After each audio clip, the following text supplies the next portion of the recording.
Hi everyone. Hi. How are you? So welcome to our session today. My name is Tony Kiprono. I'll be your moderator today. So you are welcome as we wait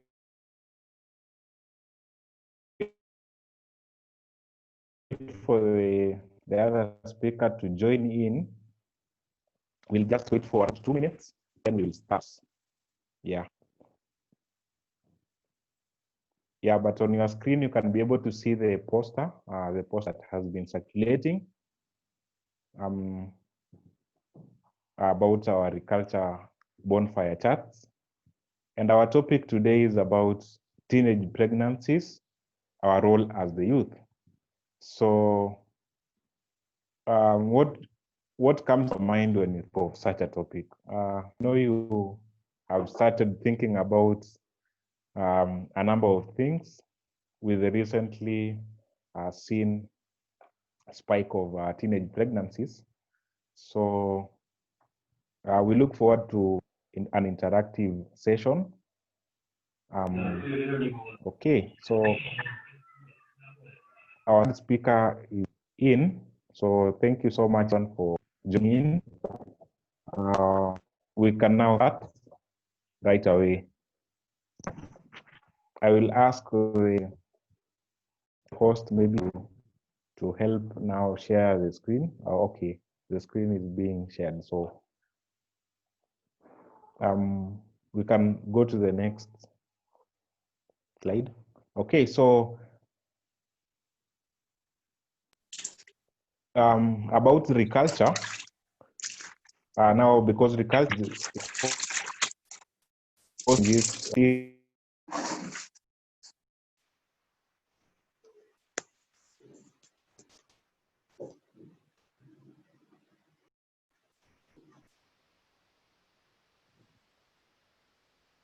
our topic about Ryculture. Sorry for Ryculture Health and Social Innovation is a social enterprise committed to championing for and inculcating a culture of active citizenship and also social responsibility among the Kenyan youth with regards to health and general well-being in socially conscious and sustainable arrangements.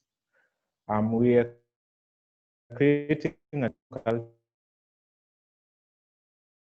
culture and also a new norm fostering social responsibility for sustainable societies. And our guiding theme for these types of charts is that we are edifying societies.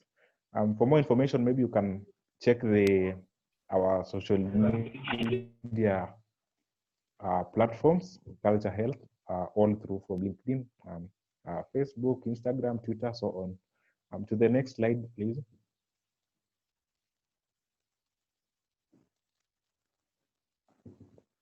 Okay, Planet Wizard. We are partnering with the Planet Wizard. So about Planet Wizard, this is a health media and publishing company, a revolutionization, sharing of healthcare information. So we as the Planet Wizard, share health information through our magazine, website, social media platforms with a goal of transforming health systems from sick care to health care. So you can see a health magazine over there. with the president of KHF, Dr. Amit Theka. Equally, you can be able to check more about them on their social media pages. To the next slide.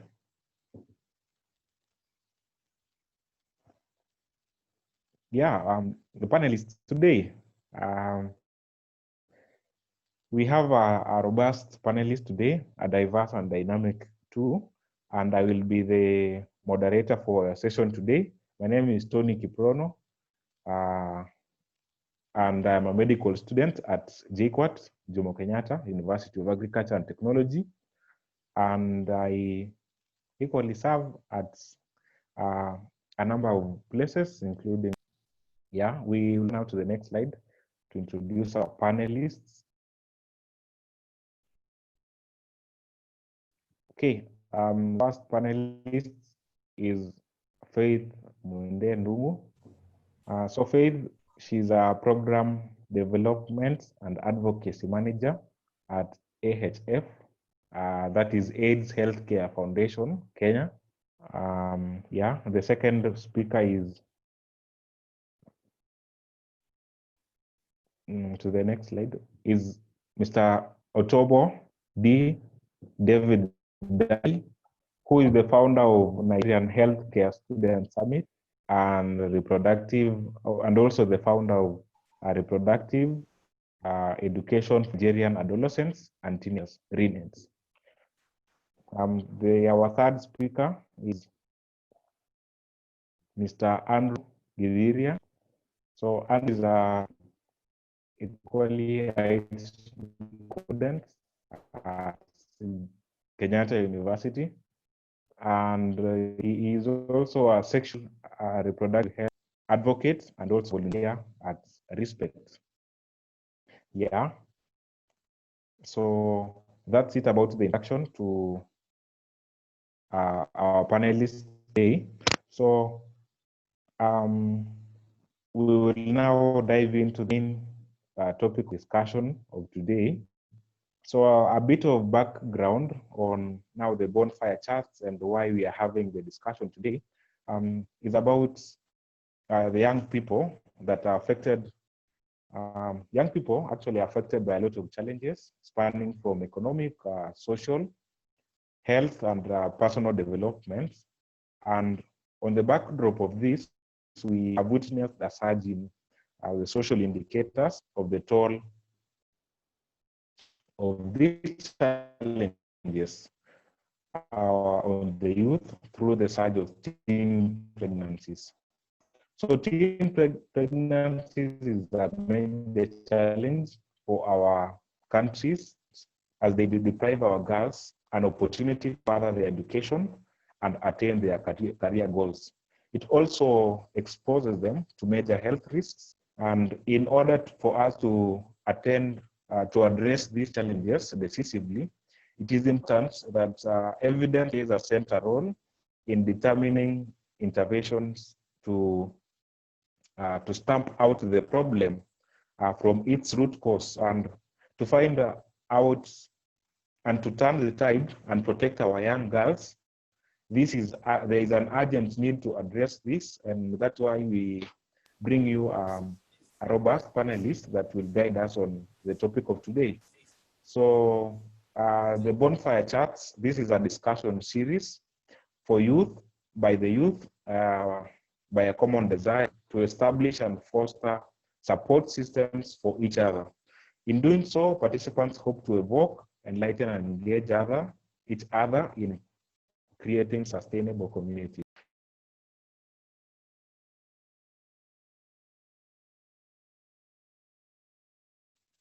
Our role as the youth. So having said that, we are good to start. So our three panelists are already in the house, and I would like now to invite them. So the first, since this is a panelist discussion, it will be quite interactive. Yeah, we have no presentations, maybe as you have been used to in terms of someone presenting their screen. So this will be an interactive session, so that at the end of it all, we are able to know what our role is as the youth. So we could now have the three panelists giving their general comments about today's topic of discussion, and also a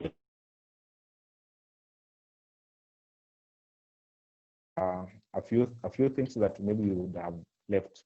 So you're welcome, our dear panelists, to give your opening remarks. So that will be 2 minutes each, so that we save on time for the main topic of discussion. You're welcome. Thank you.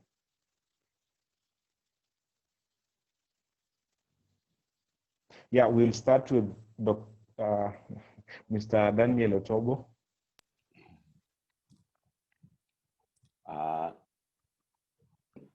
Hola, good afternoon. I'm Daniel Otobo from Nigeria.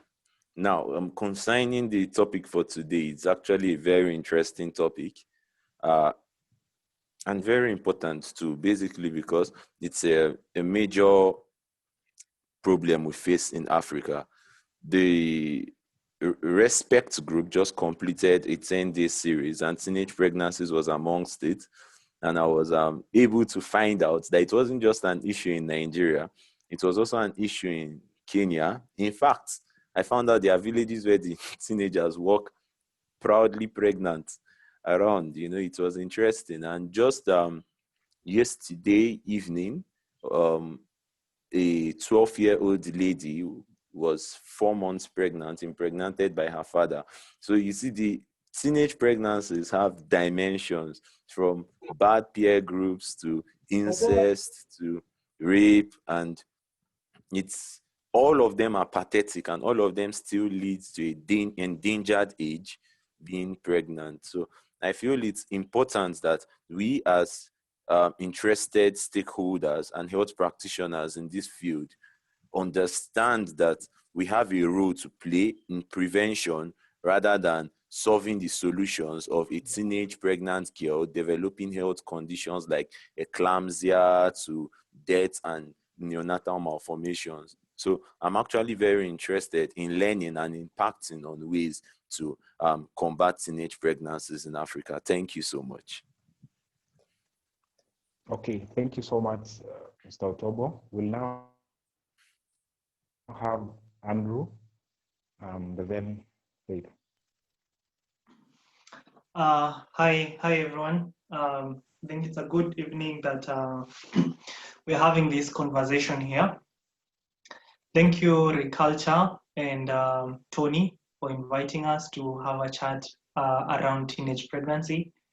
I am excited about this topic, and I hope that we'll get ideas from the panelists and the participants on way forward on how we can support in our own capacity to reduce the numbers that we are seeing recently. But I think it's fair to also observe that the conversation around teenage pregnancy always arises when there is a trigger from the media. And so most of these topics, most of the conversation recently resulted from a media report that about 4,000 young girls in Machakos County had been had reported pregnant for the period during this COVID-19 pandemic. The other time we saw a similar conversation arising from the media was when a good number of girls who were sitting for KCSE were reported to be pregnant. And I think we need to shift the conversation from discussing issues just because we've been triggered by the media. And this is an observation in so many other topics. And we need also to have like an honest conversation as a country, because our young people, most of the plight of young people, if not highlighted by the media, then it seems that we may not be able to discuss them. I am happy that we're here as young people trying to discuss in ways in which we can play a role as in our own capacity from where we are. And I hope by the end of this conversation, I'll also have some more idea on how I can participate, so that the next time there is a story from the media, should be a positive story, we are us seeing the numbers going down. It is notable that since 1993 up to 2014, Kenya Health Demographic Health Survey has shown that teenage pregnancy have remained relatively constant at around 18%. And I think it is time to change those numbers and to have a positive story, because I believe as young people, we can do this and we can help our young boys and girls with information and mentorship so that we turn around the numbers. Yeah. Thank you so much, Mr. Andrew. We appreciate your comments. We have now Faith, Miss Faith Mwende. You can now have the opportunity to give in your comments, general comments. Yeah. Okay, thank you for this opportunity, and I'd like to appreciate the fact that you brought up this discussion. Unfortunately, Andrew said this is a good opportunity for young people to discuss. I'm young at heart, so I'm young at heart, and I'm happy to be in this discussion and being the only female panelist. It's an honor. Let me start by saying that it's a very timely topic for us to discuss about teenage pregnancies, and actually even go further and look at adolescent and teenagers, because we also have as young as 9-year-olds getting pregnant, which means that then we are looking at adolescents and teenagers who are becoming mothers. What does this mean to the girl? This disrupts the girl both biologically. They're already growing up, and they're growing up biologically, but they automatically shift to become a mother. What does it mean socially? This is a young girl who is still an adolescent, wants to play, but is a mother. This is a child who can fit in the chama, but she still has to create that balance. And economically, she is a person with a dependent. What does this mean? And so I'm happy we are having this discussion to look at a holistic way to look at this matter. To be honest, like Andrea said, we've always had adolescent and teenage mothers, maybe because now we have more access to information through social media. We have more information in our hands than we realize, oh, we have so many young people getting pregnant. And so in this case, then we need to ask ourselves, what is the role of everyone? What is the holistic role? What is the role of the government? What is the role of the parents? What is the role of the adolescents? And what is the role of even the boys? So for this discussion, the girl has a role, the parent has a role, the boy has a role, the man has a role, and the government also has a role in seeing how do we curb teenage pregnancies so that we enable the girls live fruitful lives and get children at the rightful age. So thank you so much for this opportunity, and I'm looking forward to a wonderful discussion. Thank you so much. Thank you so much for those insightful comments. So dear participants, we are now moving on to the gist of now the chat today. And also now Ms. Faith Ndungu will start us off with this particular question. So what do we make of the rising numbers of teenage pregnancies? Are they really a clear representation on the fact of COVID-19? And also, what made this issue so glaring during this pandemic and had masked earlier? Yeah, so Faith, you can go ahead and give in your submission. Thank you.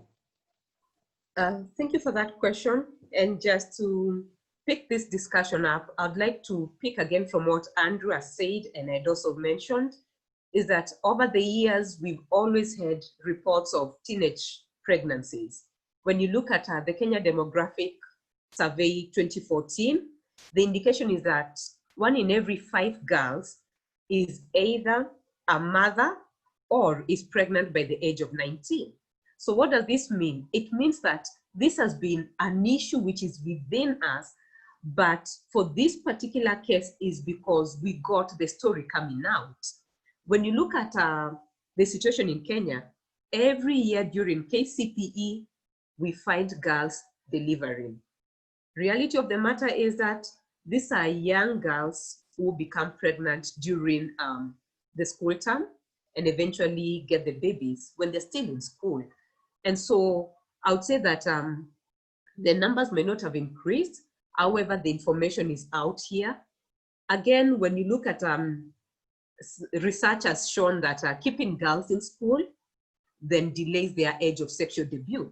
So what does this mean? It means that when you look at the current situation of COVID-19, where we have children home since March, then there's a high probability that these children, being in this free setting where parents are still going to work and the children are left at home, there's a probability that the girls may be getting pregnant. Again, last month, the CAS for Health, Dr. Mwangangi, also mentioned that there's been actually a spike in domestic violence and teenage pregnancies. So that came in at June, an indication that actually as also a factor around COVID-19 and the children being at home, that we are having spiking numbers of teenage pregnancies. And this we can probably attribute and say the girls who got pregnant around probably March, now at around June is when now they're in their end of first trimester. So most of them are seeking health services, and that way then their data is recorded. However, the number of girls who are not going to health facilities may be many, and this is where the conversation should be taking place. And we ask ourselves, what is it that we still have high teenage pregnancy numbers as time goes on?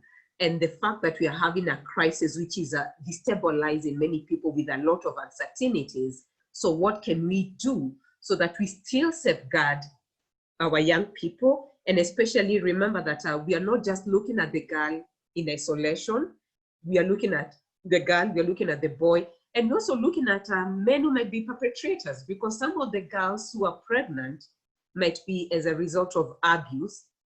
Some of the girls is maybe because they are in relationships with their boyfriends.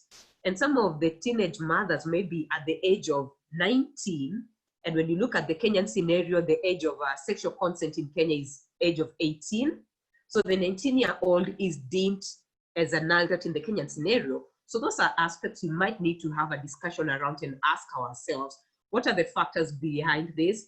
For sure, the fact that there's a bit of instability because of COVID-19, we might be having a spike in the numbers, but the data which is there so far, KDHS 2014 is a clear indication that 1 in every 5 girls is either a mother or is pregnant by the age of 19. Back to you, moderator.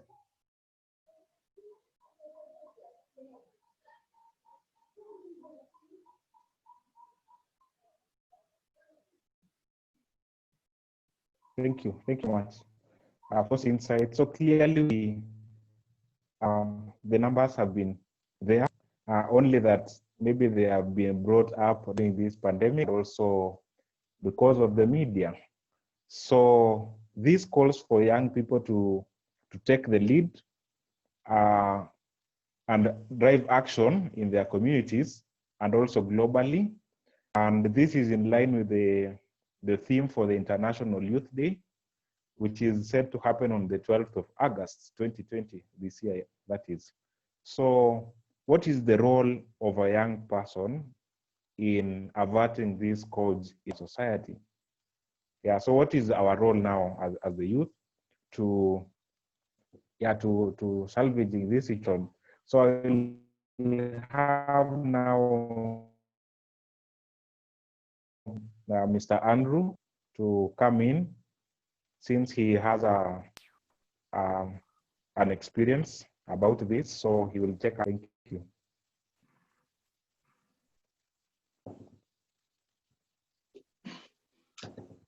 Thanks, Tony. I think we'll pick from where Faith has left, and I agree with her that the numbers have been consistent. We are seeing like 1 in every 5 girls, young girls, are either pregnant or they are teenage mothers.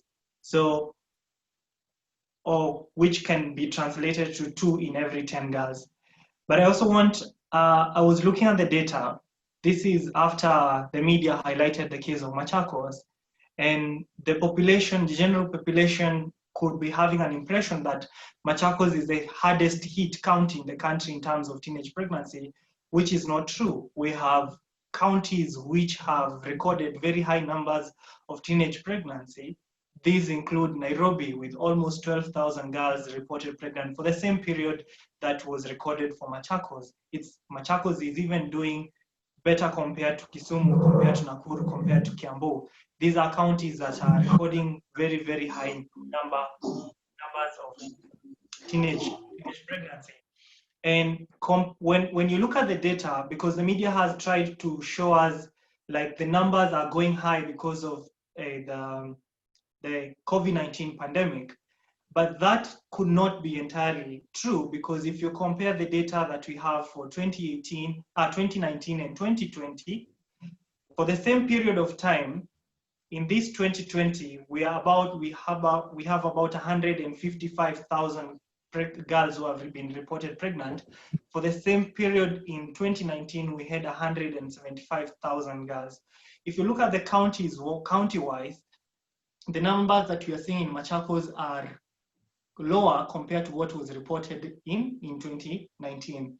And every other counties, what we are seeing in the data is towards the decline. This doesn't mean that we are mitigating, or the numbers of teenage pregnancy is going down. As Faith has rightly said, is that majority of people now are not showing up to hospitals, either because of fear of contracting COVID-19 within the hospital premises, or because of the containment measure that were initially there, and therefore transport and movement from one place to another could have been a problem. So this declining number is not reflective of what is happening on the ground. What we know is that there are still many girls out there who have not presented to hospital, because Kenya Health Information Survey actually records the number of hospital visits. We are also alive to the fact that maybe one girl could have been recorded twice if they visited 2 different facilities for the same pregnancy. But and I agree with Faith when she says that the real effect of COVID-19 pandemic as towards increase in pregnancy or as a result of gender-based violence will start to be felt later in the year, because the numbers that we could have seen right now are those who got pregnant around March. So those who got pregnant April, May, June, July, probably most likely they have not showed up to hospital facilities, and if they do, then we will see the numbers going high. But let's go to the role of youth as young people, what basically we need to do. And I think one, we need to our role can be summarized either as advocacy or mentorship. So we can do advocacy, and advocacy starts by getting the facts straight. So as young people, we need, first of all, to educate ourselves in terms of the numbers that we have, the current trends that we are seeing, and the main causes of teenage pregnancy in this country in particular, as compared to other countries. When you look at the data for our African neighbors, East African neighbors, Kenya is doing well, but not as good as Rwanda. Then we could try to see what is making Rwanda have favorable numbers as compared to Kenya. And I think it's not even necessarily even about the numbers, because we know even one case of teenage pregnancy is worse, it's undesirable. But at the same time, when if we break down the numbers, and this is the point where we are starting the advocacy, we will see where to put our energy into. Because we know that a good number of these teenage girls who are reported pregnant are either, as a good number of them are 18 and 19. So as much as they are teenagers, these are people who have attained majority age. And this group could likely be married. So one reason why we're seeing one reason why teenage pregnancy is higher in some areas in this country is because these young girls do not go to school. And therefore, when girls attain the age of 18 and 19, because of societal pressure, they are considered ready to get married. So as young people, we also need to advocate and make sure that every girl goes to school. And data, I mean, if we use data, we can see these gaps. 60% of girls who have reported, teenage girls who have been reported pregnant, I mean, a good number of them, about 60% of active and married young people are already sexually active and they're not using contraceptive. So one gap is education, another gap is access to contraceptives. I mean, and I know this could be a whole lot can bring a lot of debate, but we may not agree about the use of contraceptive. But I think all of us, including the members of the church and any other group that may be opposed to the idea of making sure that contraceptives are available to young people, because what we know from the data is that young people are also having sex, is we can agree, all of us, that teenage pregnancy is not desirable. And once we agree on that, then we need to discuss, all of us, then what do we do? And I believe, and Faith alluded to this, that everyone has a role. Parents have a role to play. Adults, mothers have a role to play. The church, the school, and young people, and healthcare workers, all of us have a role to play in this. And I would say that instead of us fighting about would we provide contraceptive or do we not, or do we talk about sexual reproductive health rights within the youth groups and schools or church seminars, I mean, each one of us should play their part. There are two ways we can address teenage pregnancy, and this is by availing information. And the information can be broken into two, either risk avoidance information or risk reduction information. So risk avoidance means that we tell them the only way to get pregnant, for you to become a teenage mother or to be pregnant as a teenager is, one, you need to have sex. And so for us to address that, you can avoid sex. And once you avoid engaging in unprotected sex at that age, because even the law acknowledges and allows people to have sex at the age of 18 and above. So we can tell them that anybody who is below that age is not allowed to have sex. That is risk avoidance, and it's good. Abstinence should be advocated. It can be number one tool that we can use, and it's effective. It can be used to prevent not just teenage pregnancy, but also other HIV and STIs infection. We have right now, the data that we have is the data of teenage pregnancy, but no one is telling us about the HIV and other STI. And I will tell you the numbers are as bad as we are seeing with the teenage pregnancy. So one, we can have one group or all of us advocating for risk avoidance, and we advocate for abstinence until marriage or until people are able to attain the age legally allowed to have sex.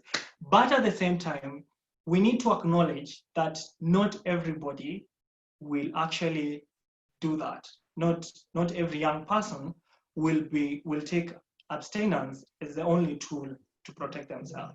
So we need to also cater for this group of people, of young people who are going to have sex. And there are two ways in this. We have one group teenagers having sex among themselves. So it's a teenager-teenager relationship. On the other side, we have a relationship between teenager and adult. So this is a cross-generational relationship where a teenage girl is having a relationship with an adult or a man who is above who has 5 years gap. So this could be also university student having relationship with primary school kids and secondary school kids. So there are those two sets of relationship that we need to address when it comes to risk, relative risk reduction information.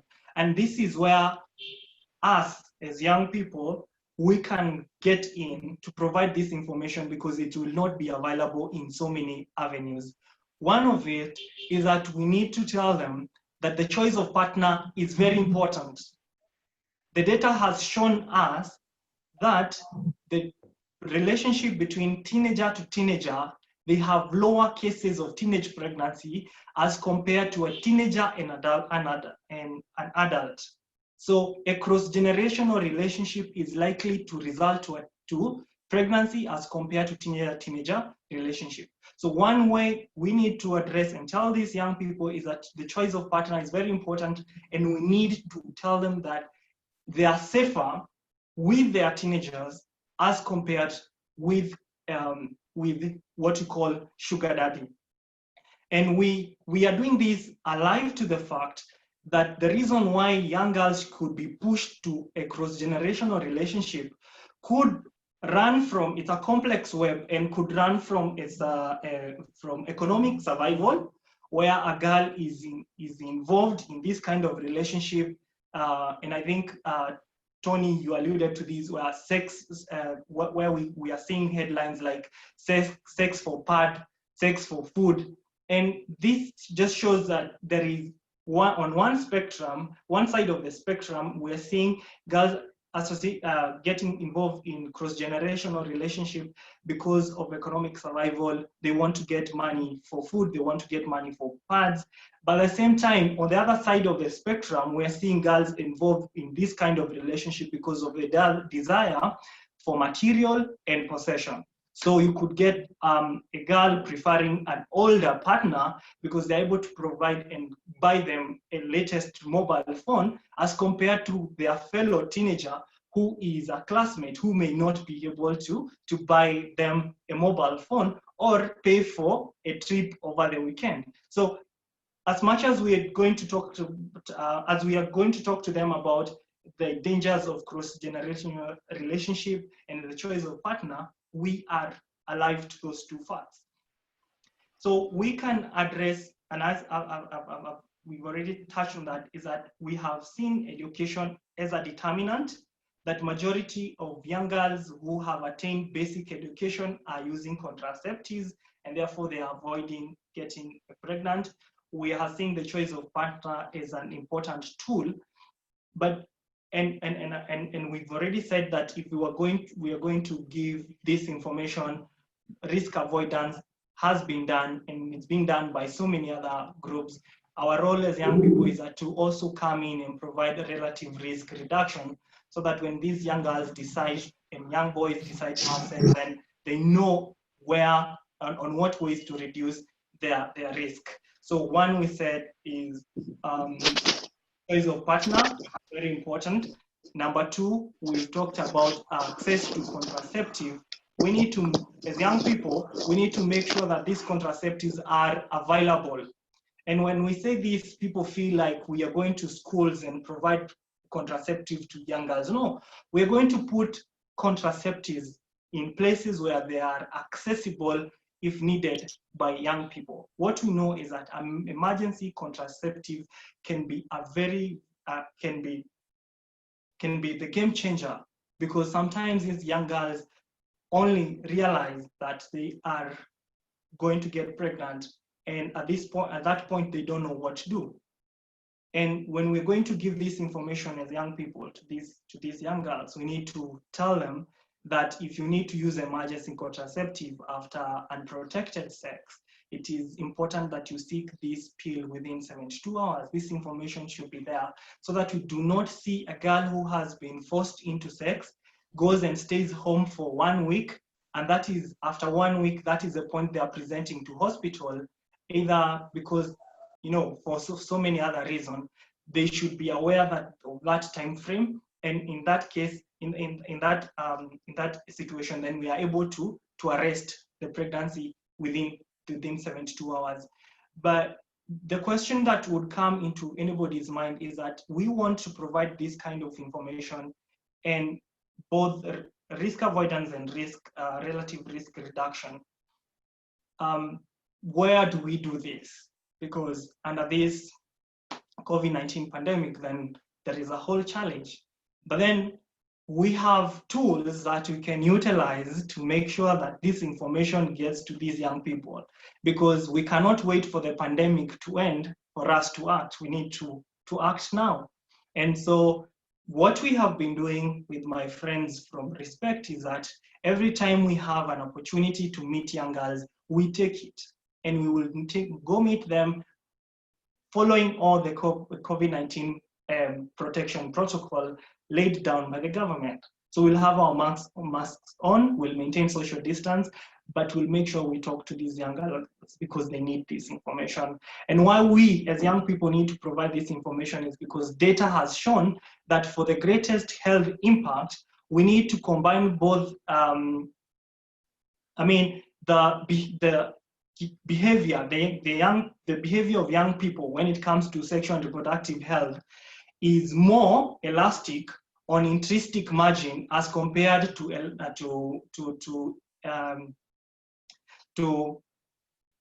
extrinsic margins. That means that if we are going to address the issues like having sex, they will be more responsive to the information if you break it down in terms of why you're telling them not to have sex, rather than just coming to tell them that they cannot have sex. You need to also explain to them why you think it's important for them to avoid having sex at that particular point. But you don't just end at that point, as we've agreed, is that after you've told them that they can avoid sex, then we have to go down and also talk to them for those who will go on and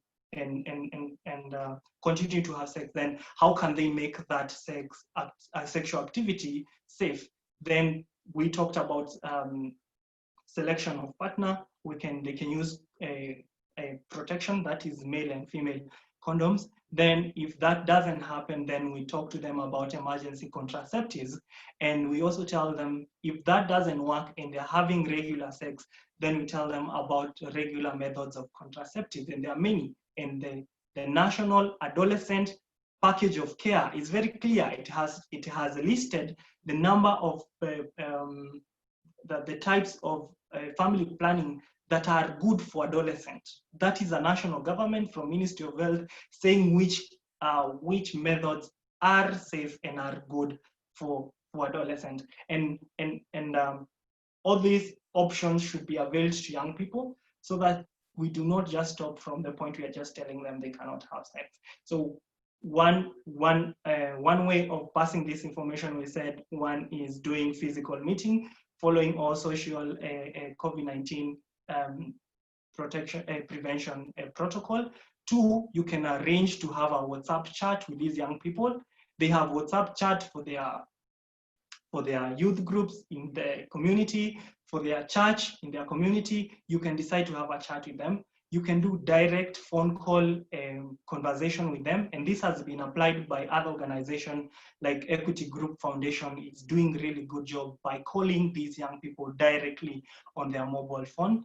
And finally, I think what we can do is social media campaign. We know these young people are very active on social media. We can make sure that we have enough information on social media and they can access. And I think this has been used by a number of groups, and use of technology has been used by a number of groups.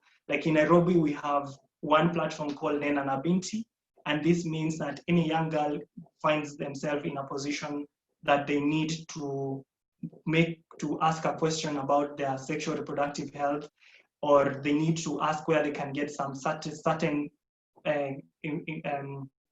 certain services within Nairobi, they are able to access this information by just calling that number, and the other person who will be on that side will be able to provide this information in a youth-friendly manner.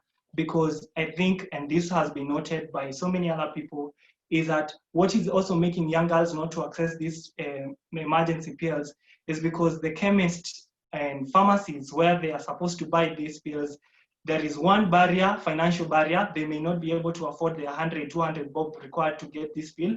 But most importantly is that these pharmacies that are within their community, if it's me, Andrew, that I need this pill, that pharmacy is owned by Tony, who knows my mother. And so if I'm going to get that pill from Tony, then I'm so sure my mama is going to get to know that Andrew actually bought P2 from today. And I would ask young men in this webinar, how was your experience when you went to buy for a condom? If you ever did, how was your experience the first time? That the same stigma these young girls feel when it comes to them accessing these contraceptive. So it is important that we as young people make sure that these young girls and young boys are able to access these services in a youth-friendly manner where they can access all the services they want. They can ask the question they want without feeling judged or feeling stigmatized. Thanks, Tony.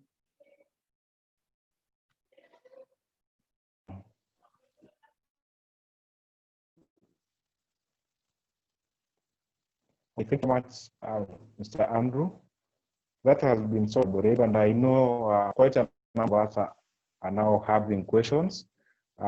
So please feel free to use the chat box for any question or any comments that you have concerning that brilliant presentation from Andrew.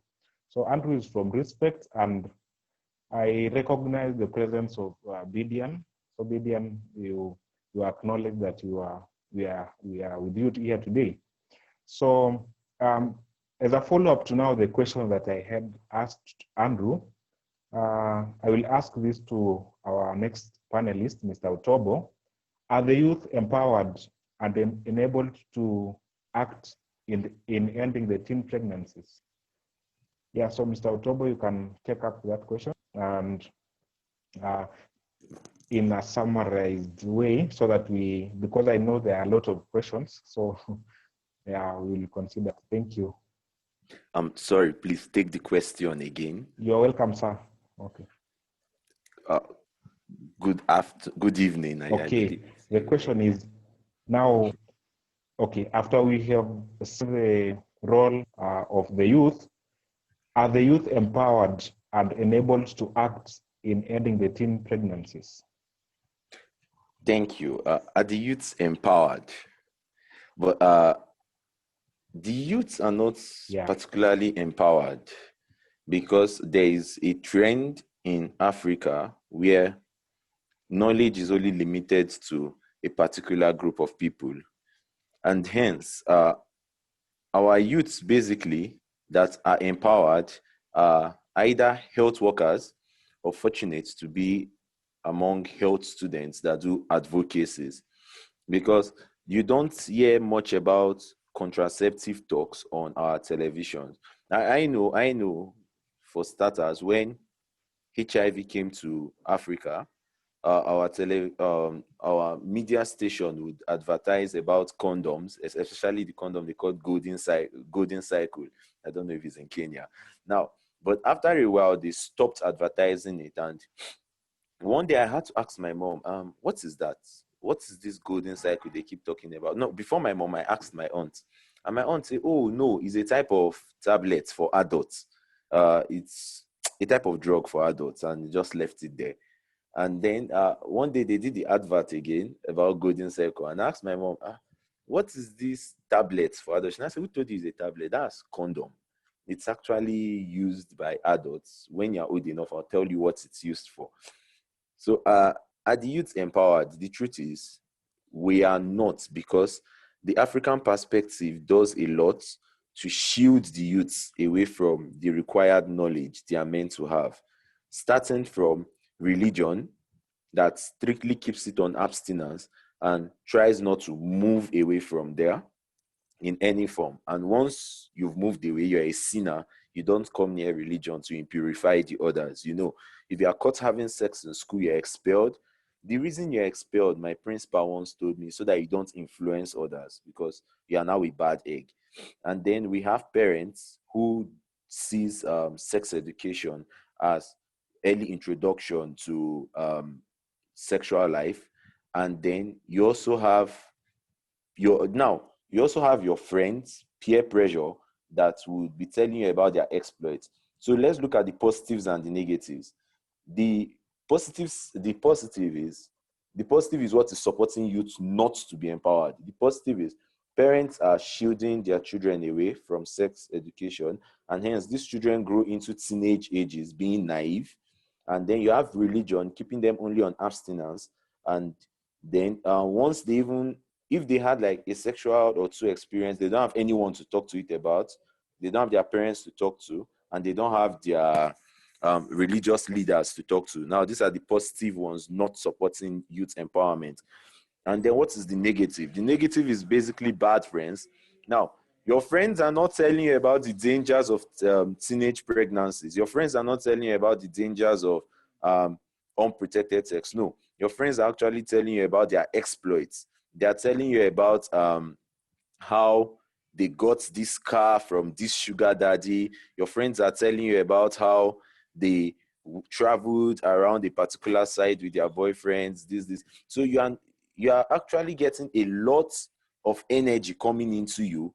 On the left, you are naive because you don't have information. On the right, is your friends giving you all this juice. Now, then you now have we health students and one or two NGOs trying to educate a person or two.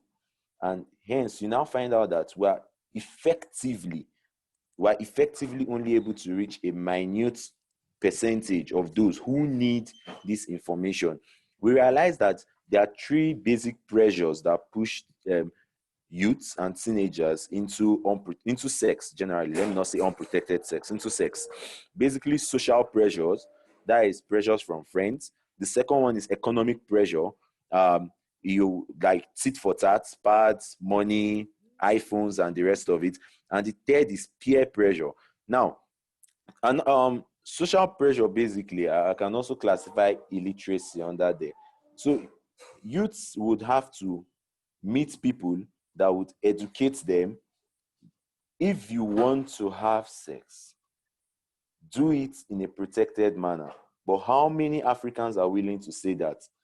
The enlightened and elderly ones amongst us don't want this information. And if you remember at FAMSA, there was a doctor that came, I think Edda Tutu, I've forgotten her full name, and she was fully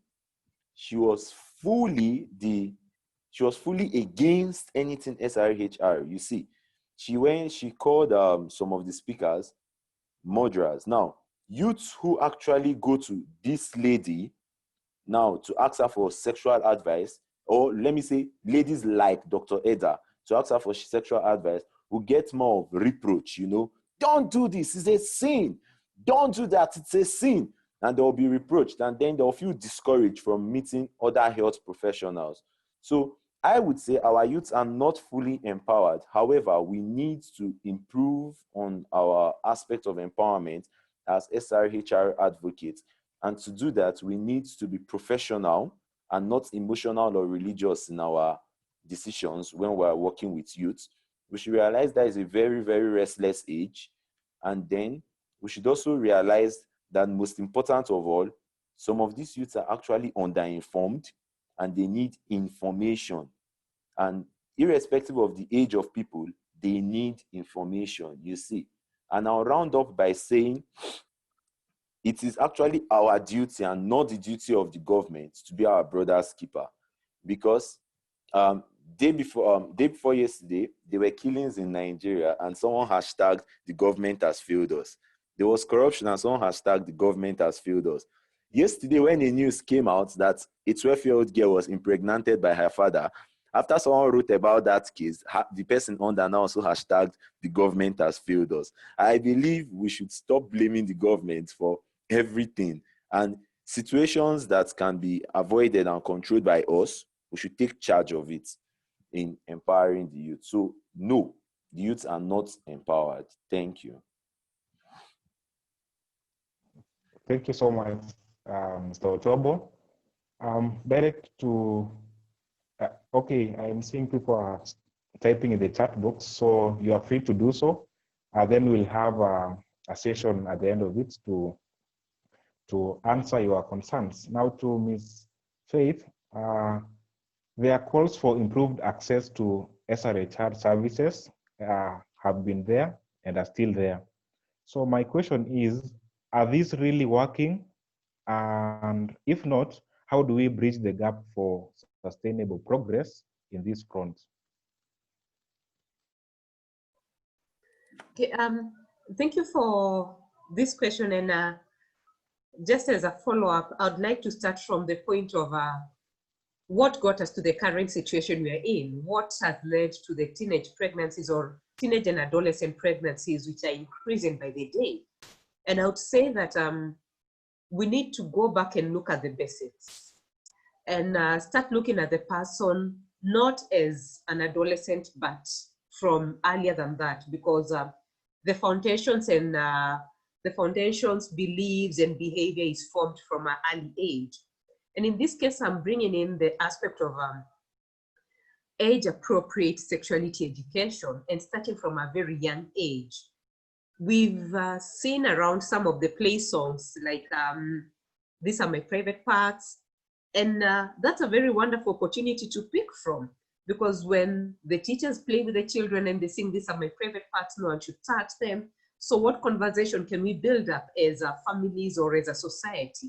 Where are these private parts not to be touched? And so that's a conversation that I think when it's opening up at that age, then we need to gradually grow it.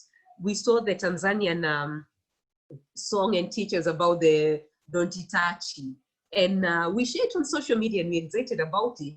But it really brings a very important conversation and opens a door, because why are you saying don't touch? And so this is an opportunity that we can build up and start the conversation from a very young age for people to understand, what does private mean? When we say this is my private part, what does that mean really? And how do you work around that? And so with that age appropriateness of sexuality and biological development information being shared, then the person will grow understanding that actually I'm going to grow, I'm going to change, it is normal, and this is what happens. Someone once said that we need to have candid discussions with the young people, especially not the young youth as the youth, we look at them, but then from adolescent and younger, and talk to them about sex. And in this case, we are looking at it from, we need to give information even before we start talking of the services. Because once people have information, they'll make informed choices. And in this case, it's important to have a very candid discussion about sex. And someone said sex is like fire. It's a very good source of heat and makes you warm and makes you cozy. But it is also, can also burn. And so in this case, we need to bring in this discussion very well, that sex is really good and enjoyable. But if handled carelessly, and let me use that word loosely, if not handled in the right way, can lead to pregnancies, can lead to STIs, can even lead to HIV. So once we start having this candid discussion, we can move it further and ask the adolescents and teenagers, are you ready to be a mother? Are you ready to be a father? Do you know what it takes? Because that young boy who's experimenting, what does it take?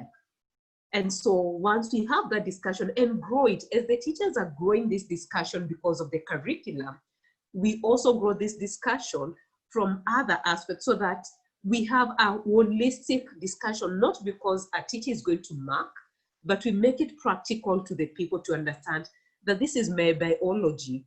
Once I start seeing that I am having these changes, the probability of getting pregnant is high. You know, it's unfortunate that we have girls who become pregnant even before they get their first periods. And when you look at these situations, then what do we find in this? that actually information missed at a very critical point. And when you look at our society, traditionally culture had a way of passing information. And so at a certain age, you'd go to your grandmother, grandfather, and it was structured in a way that by the time you get to puberty, you actually understood what growth is. But now we are in a different setup and different culture altogether. But that was broken, that we don't have a continuum of life skills, life education, what it means by this growth. And so because of that, then we find ourselves in a situation whereby there's a lot of experimenting. We have a lot of access to so much information and so much through social media and many other places and the internet, that many people are bombarded by so much information that they don't know how to filter it. And the people can help filter are not in a position to speak it out, maybe because of lack of skill, or like Doc has just said, maybe they are timid and shy. They don't know how to have this discussion. So I'd like to say, even before we start talking about the SRHR services, it's important to start from information. And as we grow on this information, we start from age appropriateness. And as we grow, then you grow with age, and information for that next age becomes different. And so with that, then we move into the aspect of, once now a person is in puberty, what are the sexual reproductive health services that they need? It's quite important for me to mention at this point that sexual reproductive health services is not about contraceptives, it's about reproductive health. Interesting enough is that there are girls who have serious cramps when they are having the periods. These girls need to understand that they need to go to the facility. It's not about taking a pill. You know, it's important for girls and women to know that there's no normal pain. And this aspect of, oh, I'm having serious cramps, you take some pain relief. It's important to seek services, because sexual reproductive health services entail such services. But most importantly, in relation to the topic of today about teenage pregnancies and sexual reproductive health services, I would say that we have these services in many facilities. The challenge that we have is, one, access from the user. What drives me to go to a health facility? So what is going to drive the girl to go to a health facility to seek services? She needs to come from an informed point. So that's one important thing. We have a gap in information. So we need to sensitize people to understand, what does this package entail? Number two is about, are these services available? Yes, they are available, but are they available everywhere? No. So in this regard, again, we need to have more facilities offering SRH services. And lastly, for me, which is quite important, is that I've had Andrew talk about the over-the-counter, but from speaking from a woman's point of view and speaking from a point of view that I was once an adolescent and I was once a teenage girl, it's very important for women, girls, to go to health facilities for contraceptives. This is because there's one, sensitization on each contraceptive and its side effects. Number two, once you're given all this, you can make an informed decision. Unfortunately, with over-the-counter, unfortunately, many people misuse and use an emergency pill to become a daily pill. And you see, when it's called emergency, it's for emergency. And that's why I feel it's important for girls to, one, get the information from a facility and be told, taken through each of the methods and its side effects, and then they make an informed, they are helped and assisted to make an informed choice. And lastly, where this beats me is why we keep on talking about contraceptives as family planning. It's not family planning. Not everyone who uses contraceptive uses it for family planning. Family planning can be either contraceptive or without contraceptive. So again, that's something we need to really, as a society, ask ourselves, how do we de-link so that we make contraceptives not demonized as they are now? And so with this, I would say that for me, key is, let us start with age-appropriate sexuality education from as early as age of 4. People to understand, children to understand, what does private mean? I say this is my private part, what does it mean? When people say don't touch, what does that touch mean? Number 2, we need to have information for people to then make an informed choices on the sexual reproductive, especially for contraceptives, what contraceptive they'll take. And lastly, I want to share a funny story that took place when I was young. And there was this teenage girl who got pregnant, and unfortunately, she had been told by her mother, never play with a boy, never play with a boy. So when she got pregnant, she was actually beaten because the mother kept on beating her and asking her, why did you play with boys? And the girl cried and told the mother, I did not play with any boy. And so it's important for us to have candid discussions. And as a society, we need to see how do we handle this, not from a school curriculum point of view where people are getting an examination, but from a practical life point of view where I know it's about me. So I would really like to say that, yes, there are gaps in the services, but that can be improved. But I would encourage more people to go to the health facility than over the counter, because over the counter, no one will have the time to take you through side effects and for you to have a spectrum of all services offered and for you to make an informed choice. Because at the end of the day, the decision is made by the teenage girl and she needs to be given information for her to make that decision. Back to you, moderator. Well, thank you so much. We have listened the perspective now from the from your side. We really appreciate. Now, it's a reminder that in case you have anything to type in, you will have to use the chat box. And also we are live on Facebook. So you can also add your friends who maybe are not able to join in. They can also send in their questions through Facebook because we have one of us looking at it. So now we are going to play a clip of a video, and then we'll get to listen to what the panelists have to say and also what you have to say. So I would not want to preempt what that clip has, but now I will let my co-moderator Odhiambo David to share the screen. Yeah, I hope every one of us can be able to see, so we can be able to listen. Yeah.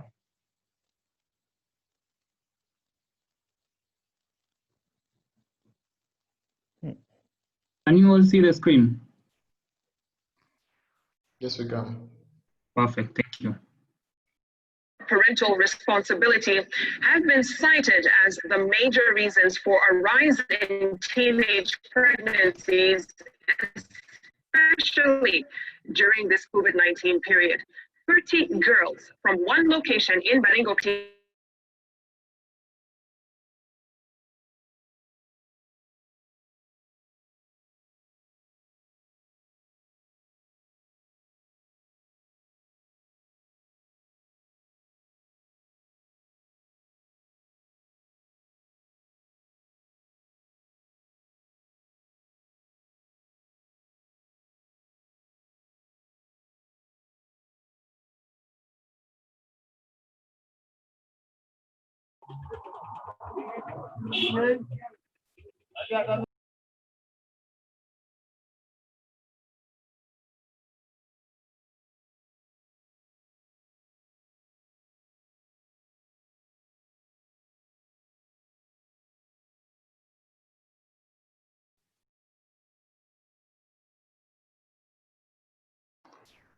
Hello, Tony. Are you able to hear the audio? Nope, I can't hear it. Devi, please check the microphone. Hear the video? I think you have to put your microphone on so that we'll be able to hear. Let me just start it again, I think. Okay, thanks. Girls, some of their friends have more than 3 men. Well, one Can you It's hear okay. now? Yeah, it's okay now. others get to So let me fulfill the restart it rest. then. All the girls have as the major reasons for a rise in teenage pregnancies, especially during this COVID-19 period. 30 girls from one location in Baringo County became pregnant, and while the numbers are still rising, area leaders are concerned that the numbers could be more, as most cases are not reported. Pregnancy is always carried with pride, but for these young women, it is not the case. It is unfortunately a reminder that their teen mothers, how they got here, has a lot to do with the difficult circumstances in their lives. Mzazi mwingine hakuna kazi yenye anafanya, ni kukaa tu kulala asubuhi mpaka jioni. Chakula yenye huwa inakuanga kama hapa kijiji sana ni pombe na machicha, lakini hatutasema tu sisi kama watoto tuwaheshimu wazazi, tunawaheshimu, lakini wazazi them to do what it takes to acquire necessities they so much require at whatever cost. nilikuwa nataka pesa ya kununua kitu, nikiambia wazazi hakuna mwenye anampatia, ananiambia nenda kibarua ndio upate. Jamaa mwingine kupatia ndani, jana kanipea 2 nimenunua skati, juzi leo kanipea 100 nikanunua shati. Nikikaa hivi sisi nimangwai mtu ndo atanisaidia maisha yangu.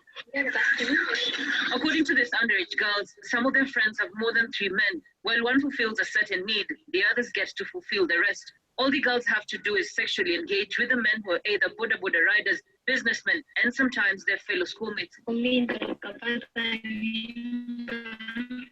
Unasabule nyumbani, unaambia mzazi nataka ninunue pale. Ukiambia hivyo anakuambia na pesa, kwani nimefanya kibarua gani? Sasa unakasirika kama mwenyewe, unaenda unaambia kama una boyfriend. Majority of them have opted to get married as a way to escape the poverty at home. Margaret, tunajua wako over that. Yeah, wale cases tumepata, lakini hiyo imekuwa kwa muda. Na kwa saizi sasa wakati huu wa corona inaweza ongezeka. And as village elders, chiefs, and other parents engage these young girls on how best to resolve their issues, there still remains a challenge, as some among them have found themselves at the mercy of men who have forced themselves on them. Tuhamasisha wasichana wa report hizo cases kwa ofisi zetu. Sisi tuko kazi 24/7 na tunataka hizo cases kwa wale ambao wanafanya dhulma kwa wasichana wachukuliwa hatua. Meanwhile, in Samburu County, parents have opted to make visits to different villages to educate the young girls on why it is important to say no, while at the same time issue any reports of violations against them, no matter the perpetrators. Ryculture, Citizen TV. Thank you so much. That is the end of the video. Wow, okay, wow. I hope every one of us has been listening about that clip.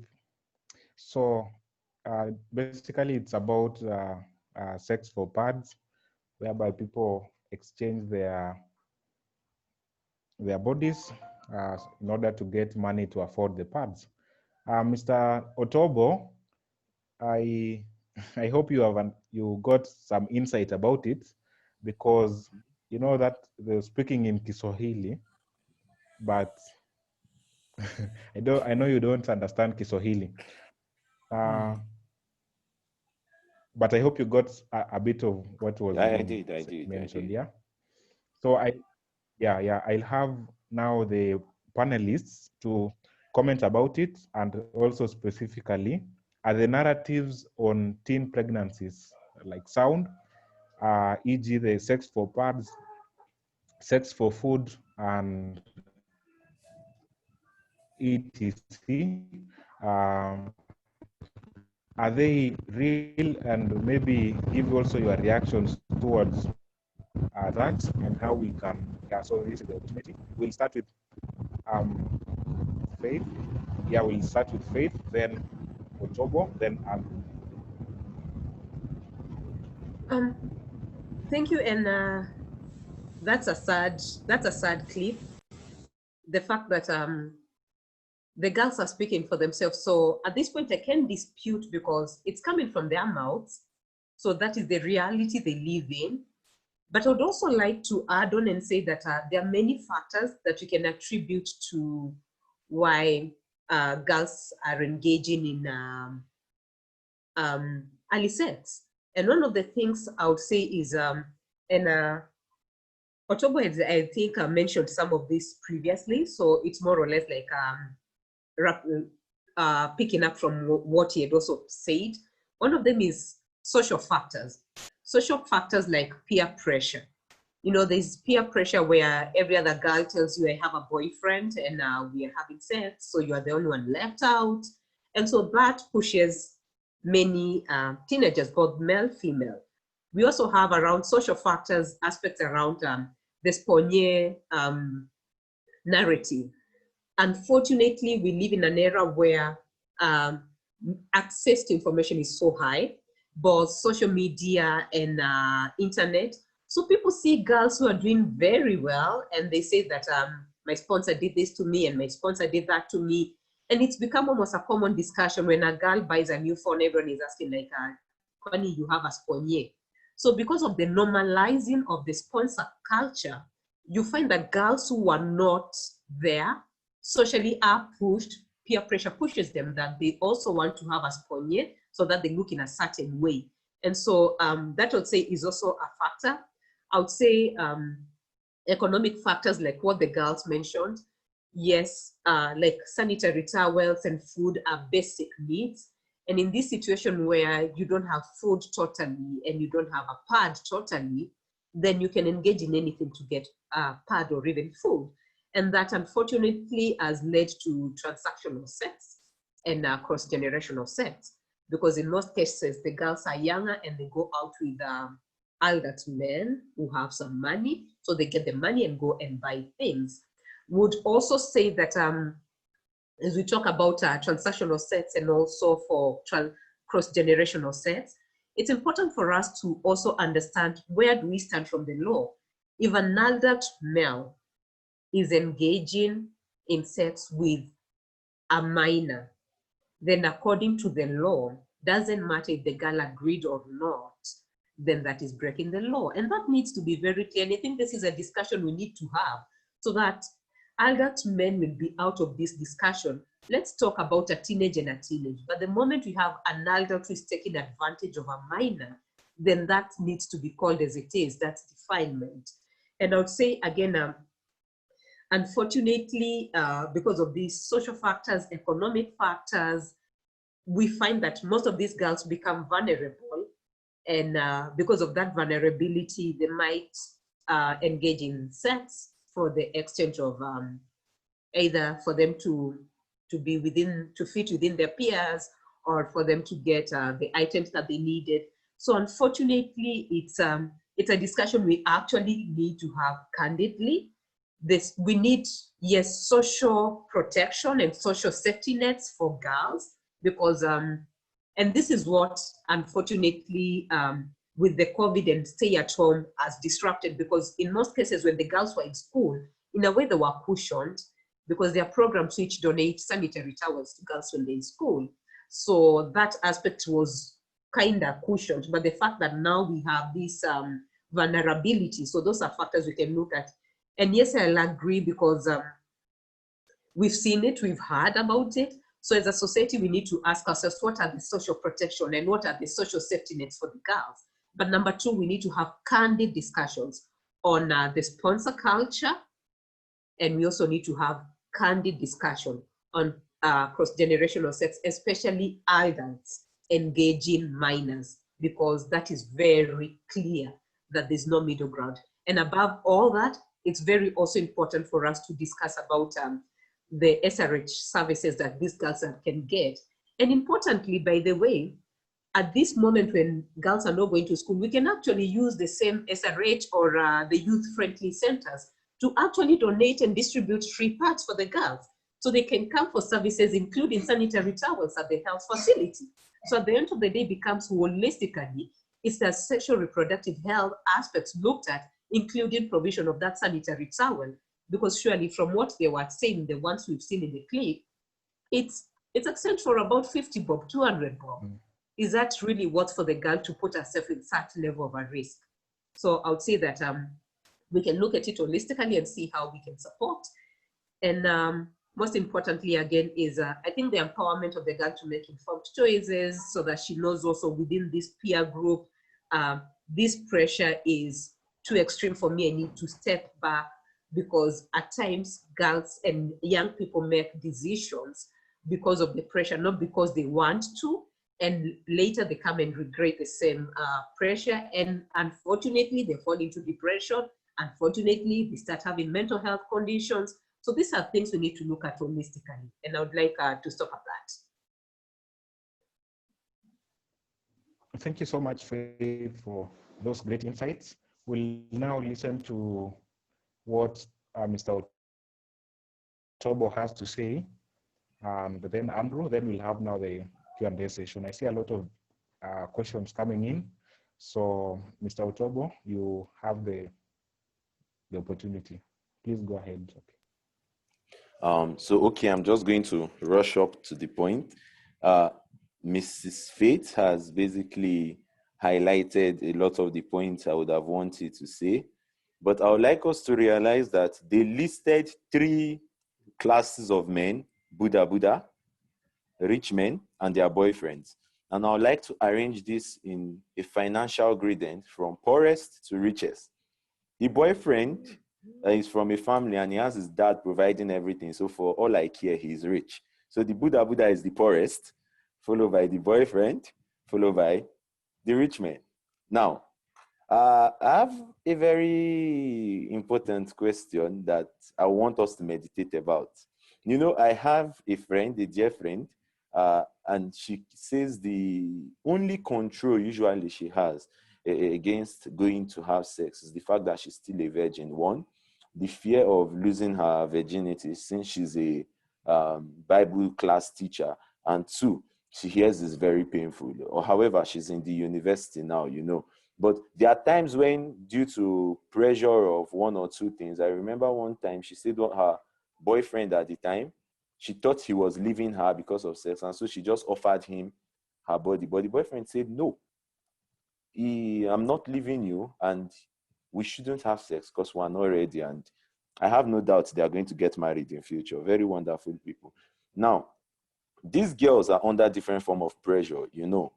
And I need us to also understand that what is said on air is different from what happens when the news reporter is not there.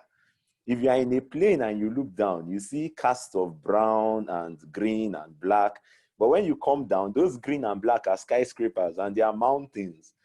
So when the news reporter is there, you don't expect me to be on interview and say, I have a very handsome boyfriend and I was scared he was going to leave me. So I had to offer him my body since I noticed my other friends whose boyfriends were sleeping with them was keeping them. Now, this is peer pressure, and this is implementive peer pressure, because you have a friend who walks about with an iPhone and who posts very fancy social media pictures with her boyfriend on Twitter, on Instagram, and they've been together for 1 year, 2 years, and you've been unable to keep a relationship, you yourself, for more than 2 weeks or 3 weeks, because once the boyfriend tries to kiss you, you're like, no, my mother says this is not right, and he starts overreacting. Okay, the next one, you allow him kiss you, but you don't allow him put his hand into your bra, and he leaves you. The third one, you allow him kiss you and put your hand into your bra, and you start progressing like that. And before you know it, one day, you allow them even plant children in your womb, and you just want to keep them, you see. And I want us to understand that the fact that rich men are sleeping with them all does not usually necessarily mean that these rich men are the people that deflowered them. We need to work on the origin. You see, the fact that they allowed themselves get disflowered to a certain extent and they are still like vital means that they have accepted a sexual part of themselves as, I'm a sexual being. Go ye therefore and enjoy. So now that we've gotten this point, the money is just a form of reward. I'm getting pleasure and I'm getting money. Me too, as in a zero. It comes as a joint package, you see. And we need to also understand that their mothers are having sex exchange is very, very influential in these little girls' lives. Because research has shown that teenage mothers are bound to give birth to daughters who also become teenage mothers. Because if a teenage mother is able to cope and she tells herself, after all, I mean, you see people who own, if you follow Black American movies, people who own strip clubs, their children also end up owning strip clubs. So it's a generational something. At least until now, I knew if you were a doctor, your son must be a doctor, your grandson too will be a doctor. So to round up, would I blame the parents? Yes. Parents are very influential in their children's life. Oh my God, I blame them. But I don't 100% blame them. It is a cross match in parenting. You see, daughters rely on their father for love, care, and advice. You hear a girl saying, my cousin once told me, her dad is late anyway. She once told me, Daniel, if my boyfriend or husband does not behave like you, forget it. I'm not going to get married to him.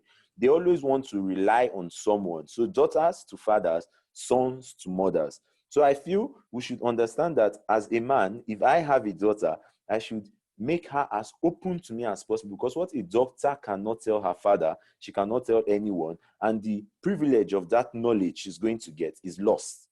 You see, and the best friend she's confiding in might not be the best person to help her. Because you see some of them getting influenced because of what their friends are doing. As said on the video, some of them, their friends have 3 men. So they're even feeling impotent since they have only 1 man. And there is, lastly, this perspective of superior love. There is a kind of comfortability ladies get when it's a proud thing in Nigeria, in Lagos State, to have a rich sugar daddy. Some people even post their sugar daddy's pictures on their social media page. My sugar daddy is a senator. Who is your daddy? So you find out that when we're in secondary school, and if I'm trying to ask a girl out, although I went to a boys only secondary school, when you're trying to, you hear them saying, please, you are not my class. My class are university students, or the class of boys I roll with are graduates. You are just in SS2, or you are just in Form 4, you are just in Form 5. And you find girls in university not going out with university men, they are going out with married men. They are going out with senators, with governors. There's always this search for superior love. We need to, usually because of material things, but also because of the way it makes them feel. It makes them feel they are in a class higher than other people around them.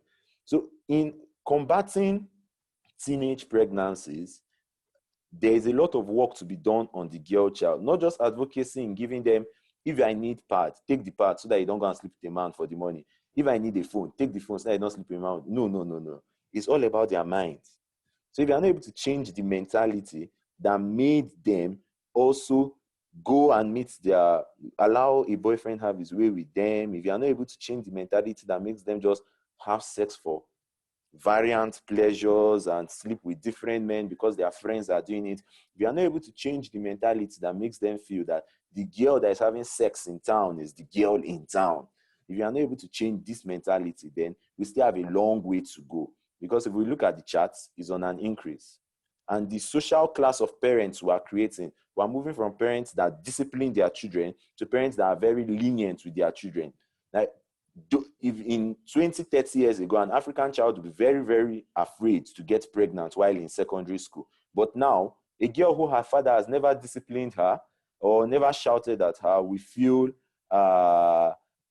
what she will feel, after all, if I get pregnant, what will my dad do? I know a cousin that literally told her boyfriend, please, impregnate me. My parents are annoying me. And he impregnated her. Today, she's a mother. And she had to drop out of school. So we need to work on the psychosocial aspect of the girl child and also the male child. Then we'll be able to get good results. So 50% is the parents' fault and 50% is the society. And we need to influence the society. Thank you.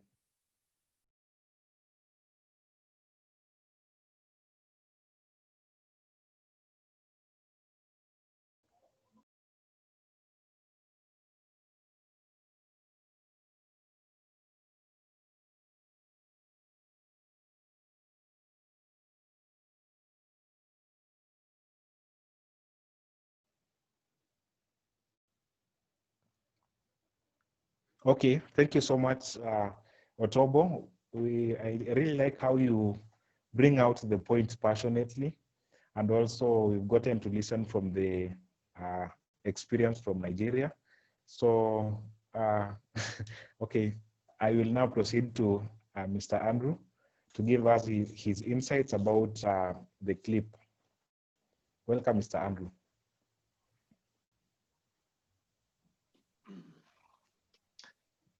So I think I agree with my colleagues Faith and Otobo with their sentiments, but I would just add 2 points. One, when we have headlines like sex for food, sex for pads, 2 things. One is that we draw attention of almost everybody. This will include even the decision makers. And in that sense, we could see some form of reaction. And I think from even with the latest headlines that we've been seeing from Machakos and now to that case of the teenage girls there, those we have seen some response from the government itself.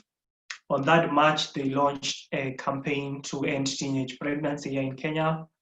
We have seen a directive that is targeting private clinic. Well, a misplaced, in my view, a misplaced directive. But this kind of headlines tend to be relatable with so many people, and in that case, including decision makers. And in that sense, we see some kind of reaction which might be helpful, although not entirely.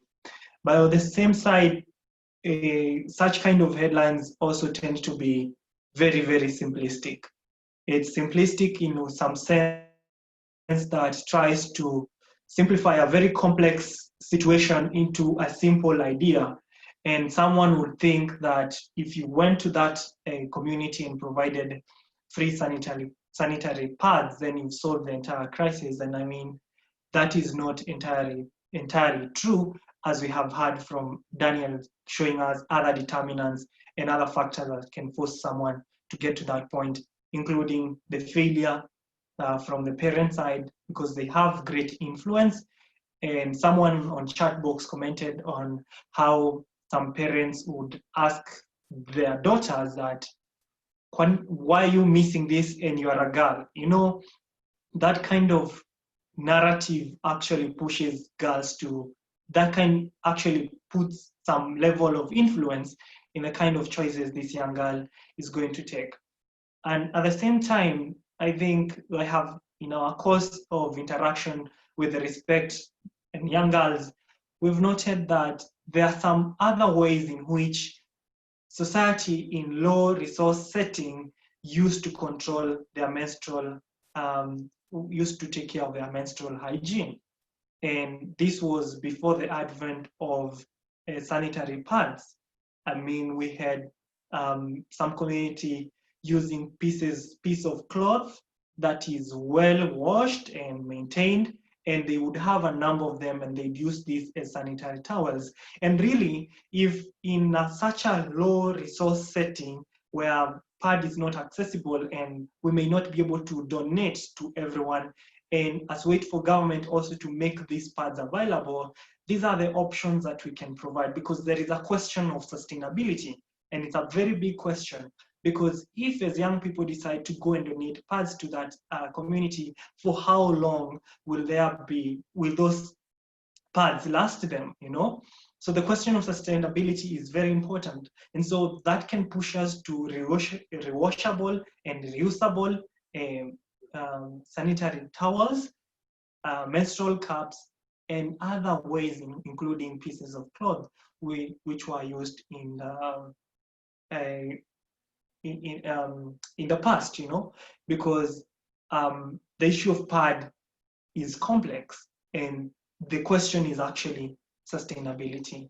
And I think lastly, society, how our society in different communities have been packaging the information and the influence they have when it comes to sexual and reproductive health.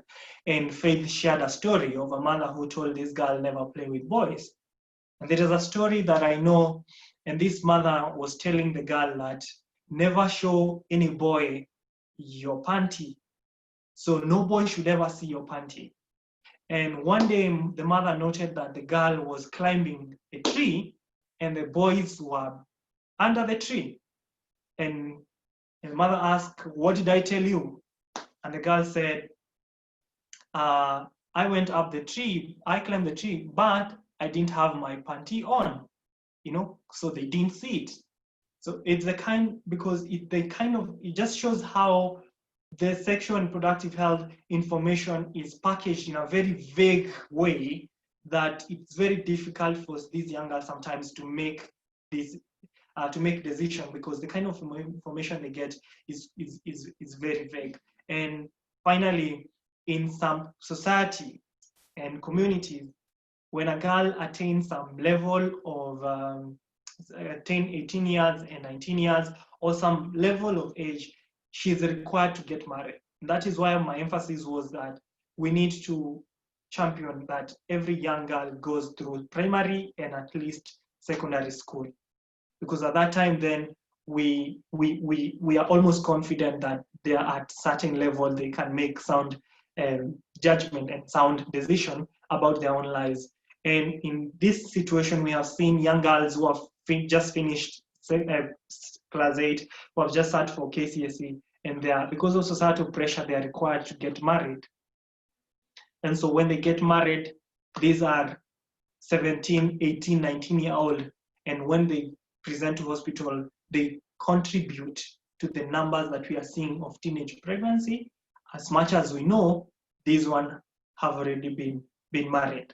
And so society and the culture that in different places in this country also has some level of influence in the numbers, and actually can contribute to the numbers that we are seeing right now.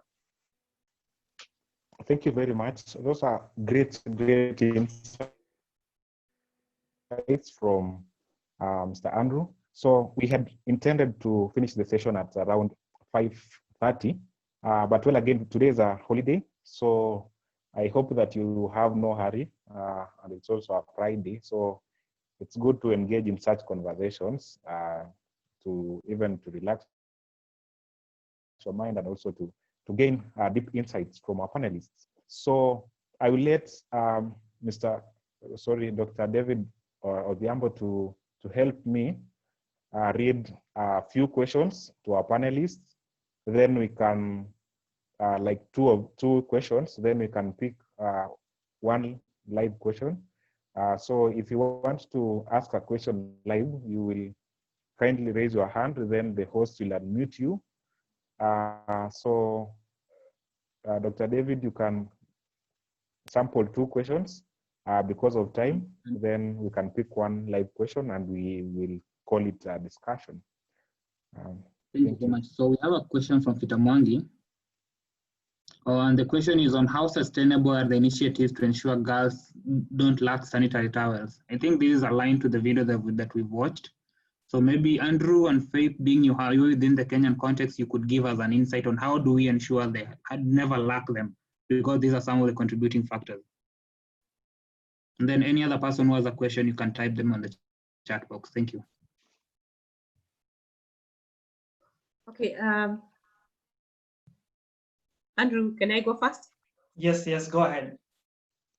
Okay, so in response to that question, and thank you for the person who's asked, I would say, like Andrew had said, we need to look and think long-term and think sustainability.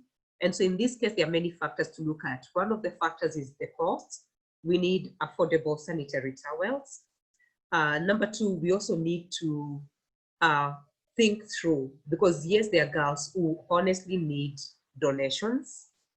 And so in this case, if you are donating, who are we targeting for donation? So for us to look at a sustainable way, one would be making the sanitary towels affordable. Number 2 is to see, can we bring, especially within the public education system, can it become part of the package? Just like how like when you're going to school, that this is one of the items you get. Actually, when I was going to school, we used to have such programs, and we used to have soap and sanitary towels brought to school. And so that would cushion some girls. And also, I would say, in the worst case scenario, then probably the reusable sanitary towels. Most importantly, again, it's also quite important for us to think about the whole sanitary towel discussion, including disposal, because also the disposal of these pads is also quite important in this discussion, so that we don't find used sanitary towels in the streets like we always see them across the estates. So I'd say, one, let's see how we can make them affordable by reducing the cost. Number two, if we can entrench them in the public system, because I know already that there is already a bill where there's an act actually where sanitary towels are supposed to be accessed for free by school-going girls within the education system. So that can be strengthened. And number three then is to see then probably introduction of the reusable pads where we don't have the disposable. So that's what I would say, but I would like to say that it's a very, it's a discussion where we can't really have one answer for it, because sustainability is quite important. However, this is a basic need. So probably we need to look at it as a basic need and see within the government social protection, how do we include then sanitary towels as part of it? Thank you. Thank you so much, Faith. So Andrew, maybe you could give your contribution on the same. So I think I agree with Faith, and I think the question of sustainability is important. And I think if we were to petition probably the government and have like school program where we can have pads provided for free in all public or and private primary school, that one will make more girls want to go to school, and two, will keep girls in school, and three, will have eliminated the issue of cost. But before we get there, then we can explore other methods in which we can ensure sustainability. And we have had so many companies who have come up with reusable and washable sanitary towels. And these are the ones that we need to provide to these young girls and teach them how to use them. And Respect, we have been involved together with Freedom for Girls in so many of these projects where we donate these sanitary, reusable and washable sanitary towels. And these girls can wash them, they can dry them at home, and they can use them over and over time again. And I've also said that in other communities where there are special pieces of cloth where girls can use them. And I think these are methods that we can explore and show girls that there is an alternative to that, a conventional sanitary towel that they may not be able to afford at that particular time. There is also an emerging conversation around sanitary menstrual cups, because they also ensure sustainability, because you just need them, you just use them, drain them and wash them and keep it for the next month. These are conversations that we can have, but they also need to happen at a higher level, at a position where a decision can be made and affect the entire country. Yeah, that will be my contribution. Yeah. Thank you so much, Andrew and Faith, for your contributions. We have to contextualize this solution, and contextualizing it is looking at what the society needs at that particular point and making it be available for them in a sustainable manner. And then just a contribution on what you've mentioned on the menstrual cups.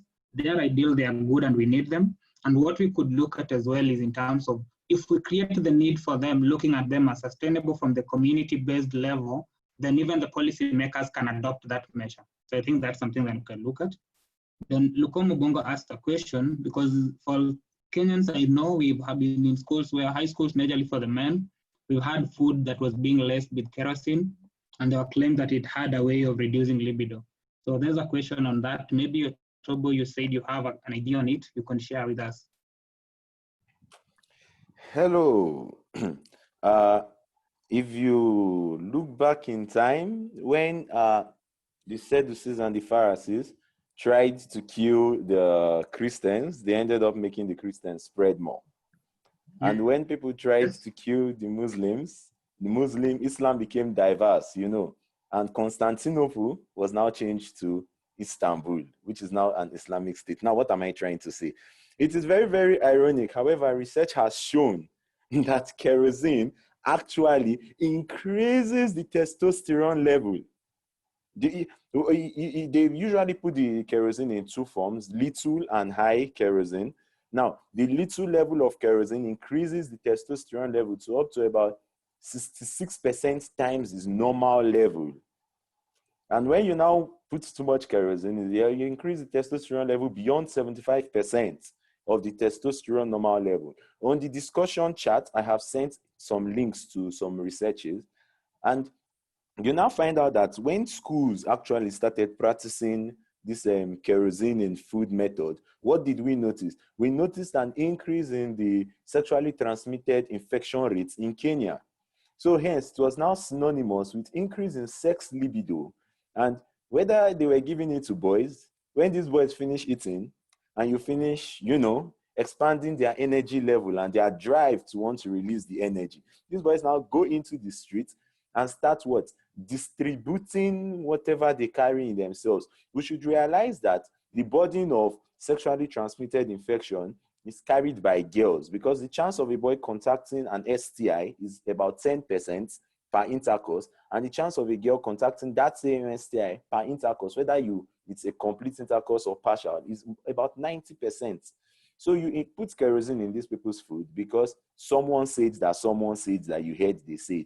Meanwhile, scientifically proven with research using albino rats, it has been shown that these kerosenes actually do increase the testosterone levels.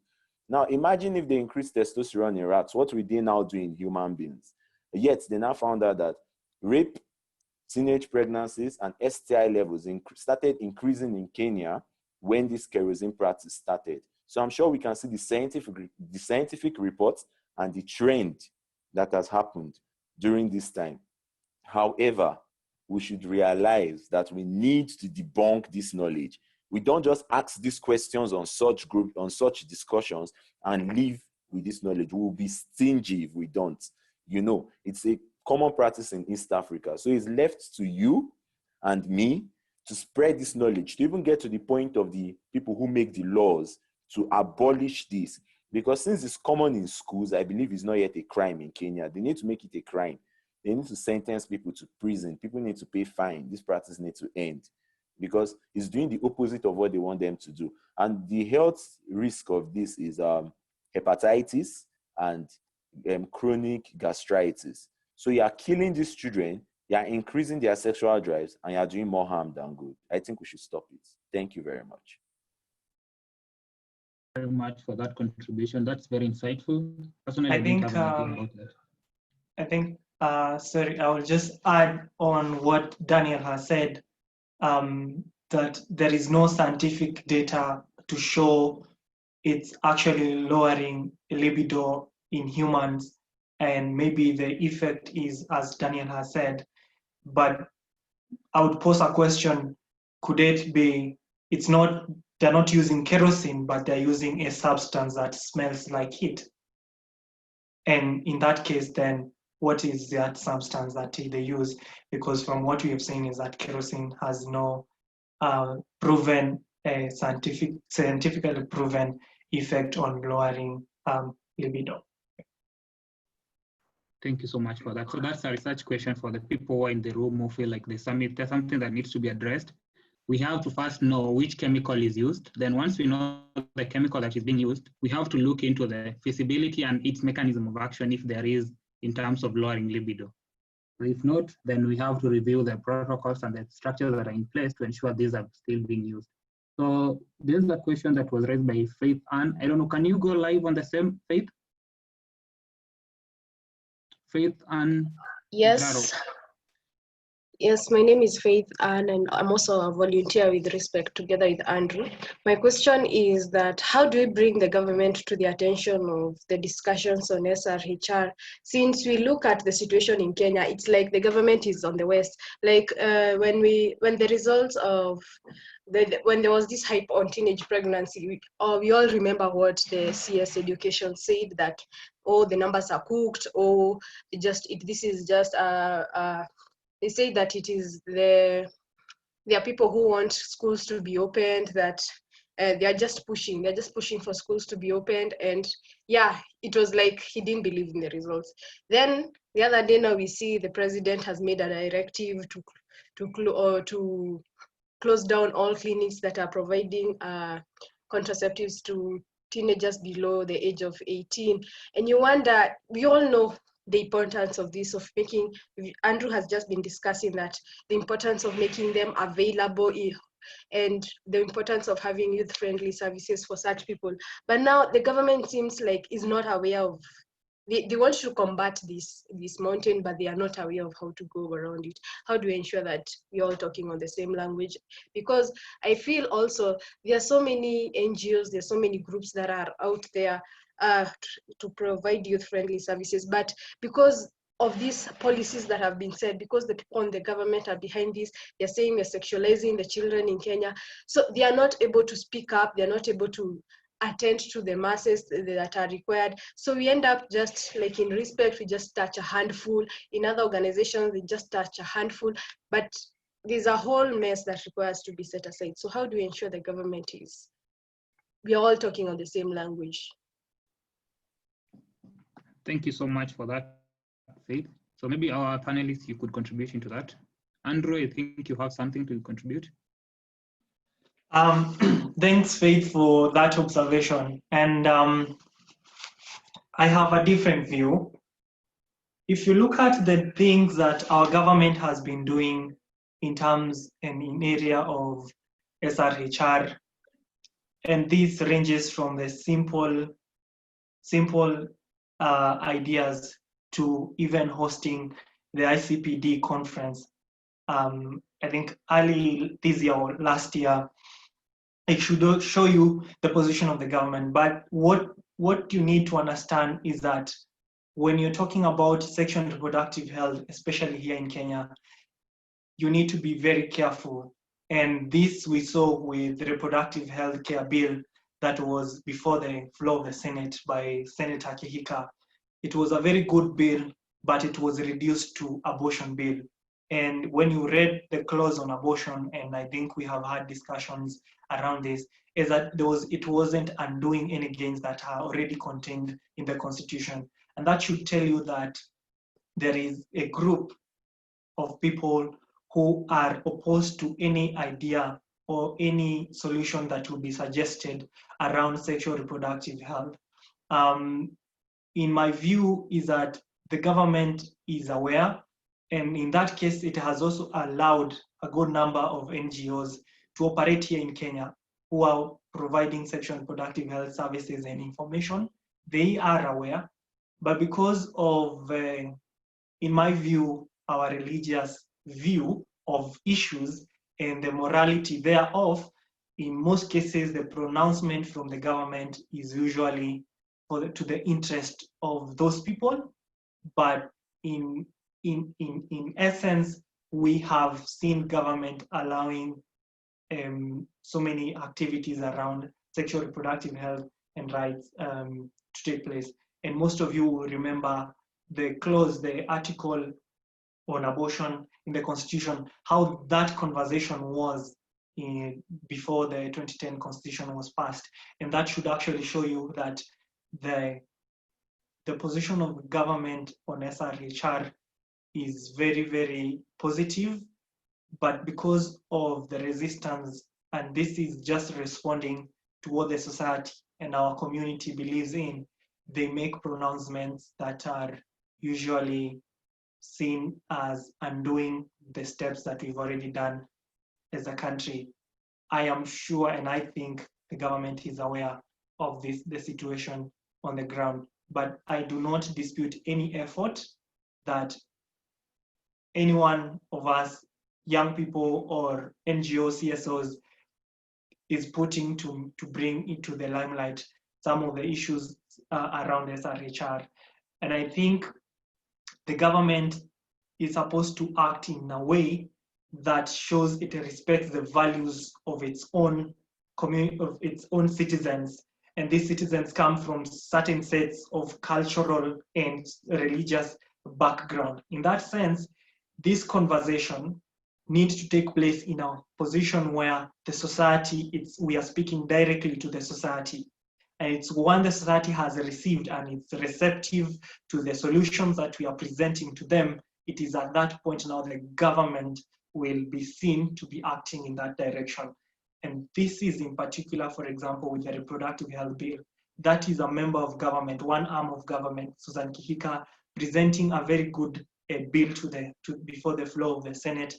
But because we as the society still consider talking about some issues a taboo, or we have a very bad view, or when we say that we need to talk about comprehensive sexual education, everybody thinks that we are going to teach our kids how to have sex when they're young. I think these are the narratives that we need to change within the society, and then the government will actually respond based on the perceptions that we have already within its citizen and the society. Yeah. I'd like to add on the same. And Yes, thank you, Faith, go for ahead. the question. And mine is to say that, just like Andrea said, that let's look at the government from the two main arms of the government, the executive, where we have the ministries and cabinet in, and where we also have the legislature. When you look at the policy environment, we have policies like, for example, the Adolescent Reproductive Health Guidelines. So the Ministry of Health has the policy.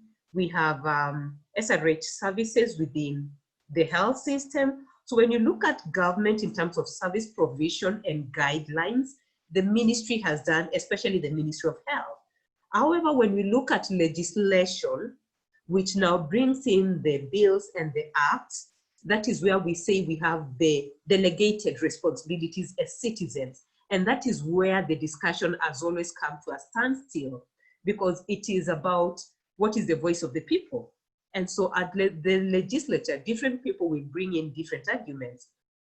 And I think one of the things I would like to throw as a challenge to the young people, when you look at the data of the Kenyan population, more than 70% of the Kenyan population is below the age of 35.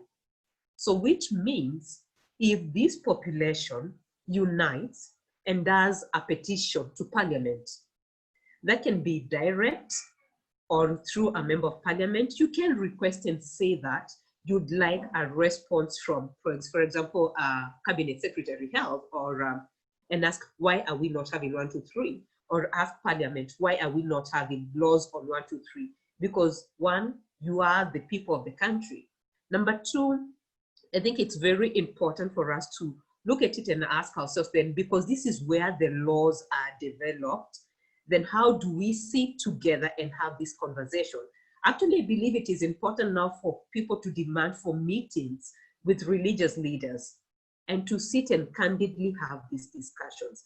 Because when you look at the religious sector, there's also a form of sex education. And so at the end of the day, I think it's important for us to also demand for these sittings with the religious leaders and have this conversation, but also ask strong questions through petitions to Parliament. But when it comes to the ministry at service delivery and at policy, Kenya has very progressive policies and guidelines when it comes to adolescent and reproductive health guidelines, including even what guides the reproductive health programming in this country and access to services. So I would say that is there.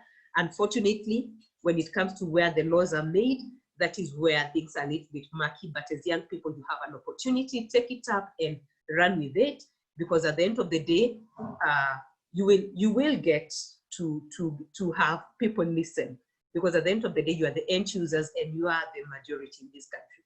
Thank you. Sorry, can I steal in 30 seconds?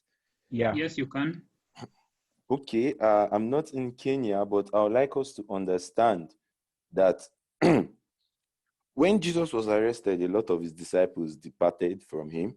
Now, why would your government host ICPD conference?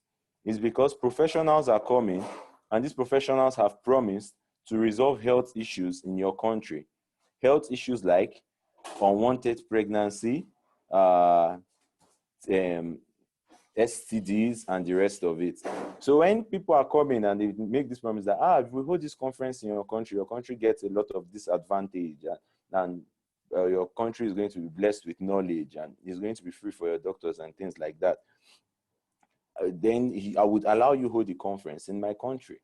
But look at what just happened. Thousands of teenage girls are getting pregnant. Don't forget that there have been a silent minority that was against the ICPD conference. One of them even came from FAMSA.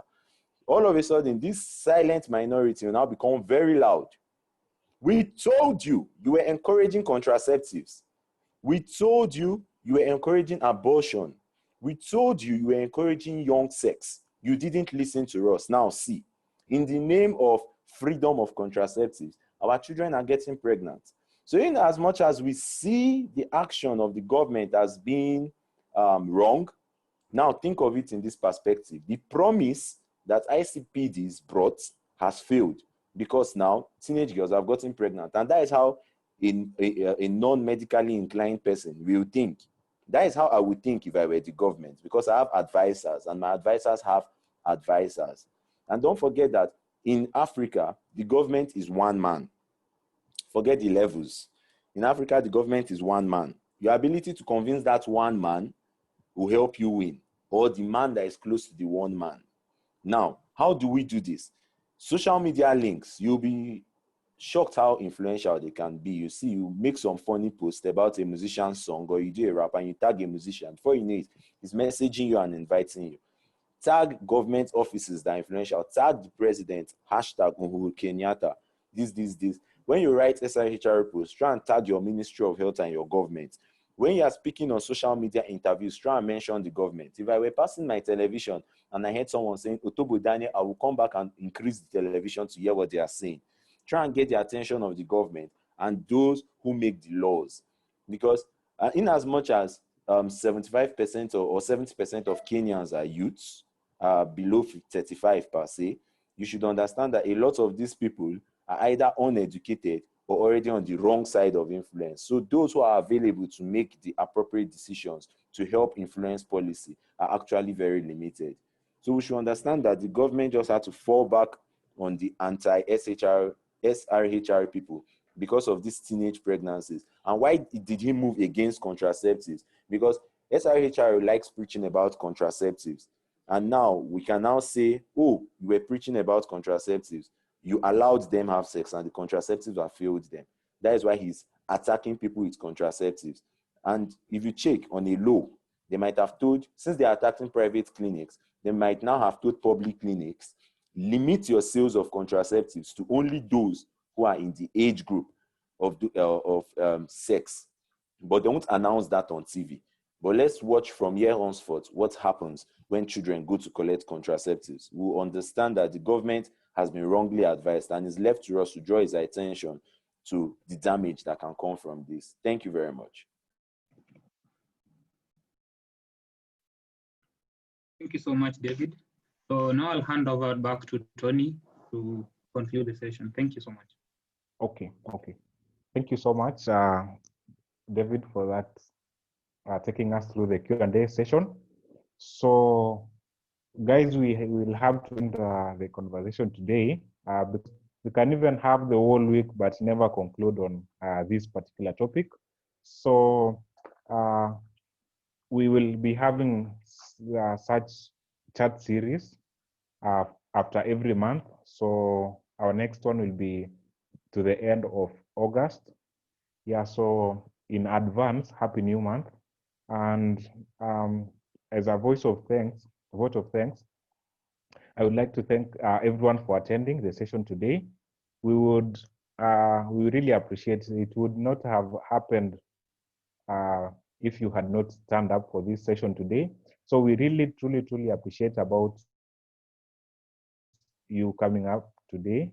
And we hope that you have joined we hope that you have joined the WhatsApp group, the link that we've sent in the chat box, so that we can further on this discussion in the group.